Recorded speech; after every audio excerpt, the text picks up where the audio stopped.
शिवांश, कभी कभी हालात ऐसे हो जाते हैं कि एक माँ को अपने बच्चे से दूर होना पड़ता है। माना आपकी बुआ माँ ने आपको माँ जैसा प्यार दिया शिवांश, लेकिन वो आपकी माँ नहीं है। इस दुनिया में माँ की जगह कोई नहीं ले सकता, माँ के बराबर कोई नहीं है। अब आप ही बताइए, अगर बुआ माँ ही आपकी माँ होती तो उनके होते हुए भी आपको आपकी माँ की कमी क्यों महसूस होती? क्यों बार बार आपके सपने में आपकी माँ आती है? देखिए, मैं किसी के खिलाफ कुछ नहीं कह रही, मैं बस आपको समझा रही हूँ, आप समझने की कोशिश करिए। अगर आपको मुझ पे जरा सा भी विश्वास है, अगर आपको मेरी बातों में थोड़ी सी भी सच्चाई नजर आ रही है ना, तो मुझ पर यकीन कीजिए, आपकी माँ आपसे बहुत प्यार करती है। तुम्हारी बातें सुन के अब थोड़ा ठीक लग रहा है। I am feeling better. Thank you. Shivansh, अगर आपकी जगह पर कोई और भी होता ना, तो भी शायद वो इसी तरह गुस्सा करता। लेकिन गुस्सा करने से पहले बस एक बार सोचिए, सच को देखने की कोशिश कीजिए। सच हमेशा ही कड़वा नहीं होता है, कभी कभी सच सुनकर दिल को सुकून भी मिलता है। प्रार्थना, तुम्हें लगता है कि मेरी बुआ माँ मुझे उकसाती है, मुझे प्रोवोक करती है, इसीलिए मैं ऐसे रिएक्ट करता हूँ, है ना?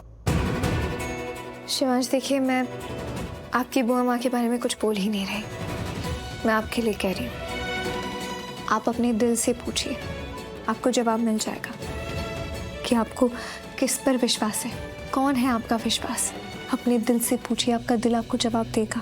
दिल कैसे जवाब देगा? मैंने आपको बताया था, याद है? दिल से कैसे सवाल करना है, कैसे पूछना है। आपको याद है, मैंने आपको बताया था। जब भी जिंदगी में उलझन हो, कश्मकश हो, सही गलत नहीं समझ आ रहा हो, किस पर विश्वास करना है किस पर नहीं समझ ना आए, तो अपनी आंखें बंद कर लेनी चाहिए। दिल ही दिल में दिल से सवाल करना चाहिए कि कौन है आपका विश्वास।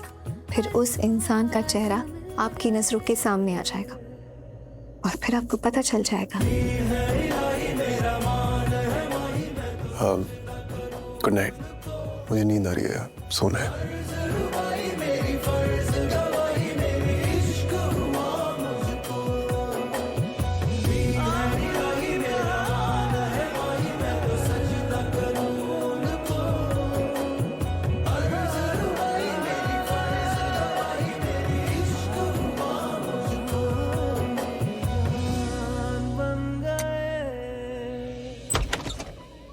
आई।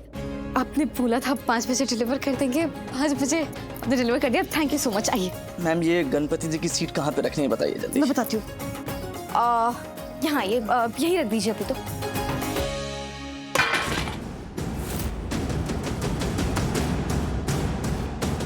ये क्या आवाज थी इतनी सुबह सुबह? कौन है? भैया, बी केयरफुल, ऐसे कैसे गिरा दिया और इतनी आवाज क्यों कर रहे हैं? अरे मैडम, वो ये लोहे का है ना, इसीलिए थोड़ी सी आवाज़ कर गया। वैसे कोई प्रॉब्लम वाली बात नहीं है, ये एकदम ठीक है। ठीक है मैम, लेकिन एक बात और, जब गणपति जी की स्थापना कीजिएगा ना, इसे थोड़ा सा डेकोरेट कर दीजिएगा, ये देखने में और सुंदर लगेगा।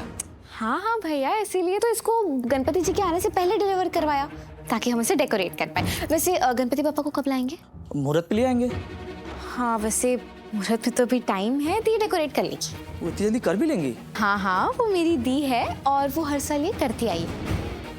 वैसे मैं आपको एक बात बता दूं, उनके काम ना बहुत जल्दी हो जाते हैं, वो हाथ अपना बहुत जल्दी चलाती है। वैसे थैंक यू सो मच, आपने इतनी सुबह इसको डिलीवर कर दिया। कोई बात नहीं मैम, मैं चलता हूँ। अब वैसे इसे आप टेबल पे रख दीजिए ना। ठीक है, मैं रखवा देता हूँ। Thank you so much.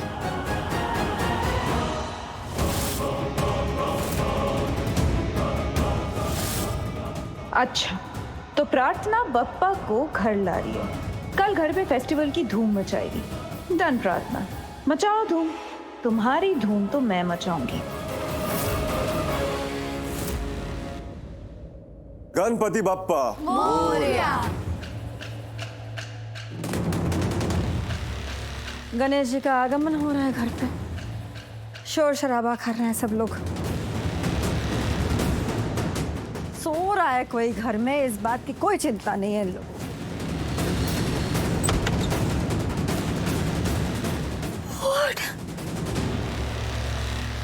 वो तो वाड़िए ऐसे कैसे खड़ी हो मेरे कमरे के दरवाजे के सामने? क्या तरीका है? डरा दिया तुमने मुझे। क्या हो गया?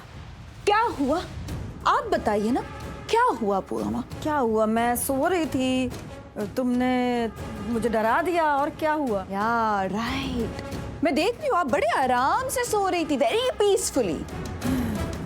मैं यहाँ पे सो नहीं पा रही हूँ और आप सो रही है। रात को लोग सोते हैं, नॉर्मली रात को लोग सोते हैं, तो मैं भी सो रही थी। मैं नहीं सो पा रही हूँ, कहा ना मुझे नींद नहीं आ रही है। बेटे एक काम करो, कुछ दवा ले लो काम डाउन करने के लिए, या फिर मेडिटेशन करो। मेरी सुबह ऐसे खराब क्यों कर रही हो? वाओ, मैं आपकी सुबह खराब कर रही हूँ और यहाँ पे प्रार्थना ने हमारी जिंदगी खराब कर दी है, वो आपको नहीं दिखाई दे रहा है ना? दिख रहा है, सब दिख रहा है, मैं सब समझ रही हूँ। समझ रही हैं? तो फिर आप मुझे ये क्यों नहीं बताती? बुआ माँ, ये घर आपका है, शिवांश का है, हमारा है। यहाँ पे किसकी मर्जी चलनी चाहिए? हमारी। और किसकी चल रही है? प्रार्थना की। और आपकी तो लड़ाई भी हुई थी प्रार्थना से, है ना? फिर आपने क्या किया? कुछ भी नहीं। I mean, उसे गणपति बप्पा की स्थापना करनी थी घर में, कर दी उसने। आपको नहीं करनी थी, आपको तो मेरी और शिवांश की शादी पे फोकस करना था। क्या किया आपने? इतनी बड़ी बड़ी बातें की कि मैं घर की बड़ी हूँ, मैं घर की बड़ी हूँ। क्या किया इस बड़ी ने? क्या कर लिया आपने सबसे बड़ा होके? हाँ, कुछ नहीं कर पाई आप, वो जीत गई। समझ रही है ना आप? वो जीत गई। वो अभी गणपति बप्पा को घर पे ला रही है, शिवांश गायत्री के साथ। पता है मुझे, मैं सब जानती हूँ। इस वक्त घर में गणपति जी का आगमन हो रहा है। अरे वाह, आपको तो सब कुछ पता है, आप तो सब जानती है। फिर तो आप ये भी जानती होगी कि प्रार्थना के साथ साथ शिवांश, गायत्री और तान्या भी है। क्या तान्या भी? आपको नहीं सुनाई दे रहा? कोई बात नहीं, सुनिए ध्यान से। गणपति बप्पा मोरया। तान्या की आवाज। तान्या। बुआ माँ, आप बिल्कुल रिएक्ट नहीं करेंगी, कुछ नहीं करेंगी। कहाँ जा रही हैं आप? बिल्कुल भी नहीं। देखिए, ऑलरेडी बहुत ड्रामा हो चुका है, बहुत एक्शन रिएक्शन हो चुका है। अब और नहीं, क्योंकि करके में कोई फायदा नहीं है। बुआ माँ अब हार चुकी है, मान लीजिए। That's it. ठीक है, मैं हार चुकी हूँ, मैं प्रार्थना से हार चुकी हूँ। वो जीत गई है, तो क्या हुआ? वो अपनी मनमानी कर रही है, तो क्या हुआ? लेकिन वो जो है ना, वो तान्या, वो मेरी खुद की बेटी है। जो मैं नहीं करना चाहती हूँ वो कर रही है। मैं उसे करने दूँ? मैं कुछ नहीं बोलती, इसका मतलब ये नहीं है कि वो कुछ भी करेगी। नो वे। बुआ माँ, आप कुछ नहीं करेंगी। क्यों नहीं करूंगी? चुपचाप तमाशा देखती रहूंगी। वो मेरी बेटी है, प्रार्थना मेरी दुश्मन है। मेरी बेटी मेरी दुश्मन के साथ मिलकर कुछ भी करेगी और मैं चुपचाप देखती रहूंगी? नहीं देखूंगी मैं। क्यों देखूं? वही बोल रही हूँ मैं, देखना पड़ेगा। कुछ और हम क्या कर सकते हैं बुआ माँ? मेरी बेटी को मैं कुछ नहीं कहूंगी। नहीं बुआ माँ, आप कुछ नहीं करेंगे। आप मेरी बात तो सुनिए। आप पहले भी कुछ नहीं कर पाई और अब भी आप कुछ नहीं कर पाएंगी। So it is my suggestion, आप रिएक्ट मत करिए। पता हद होती है। मौन व्रत ले लूं मैं? तो आप बताइए ना, आप क्या करेंगी? मैं मेरी बेटी से बात करूंगी, जो तुम मुझे करने नहीं दे रही हो। वही तो मैं आपको समझा रही हूँ। You are not getting my point. मैं आपको बोल रही हूँ ना, बात करके रिएक्ट करके कोई मतलब ही नहीं है। आप मेरी बात समझिए।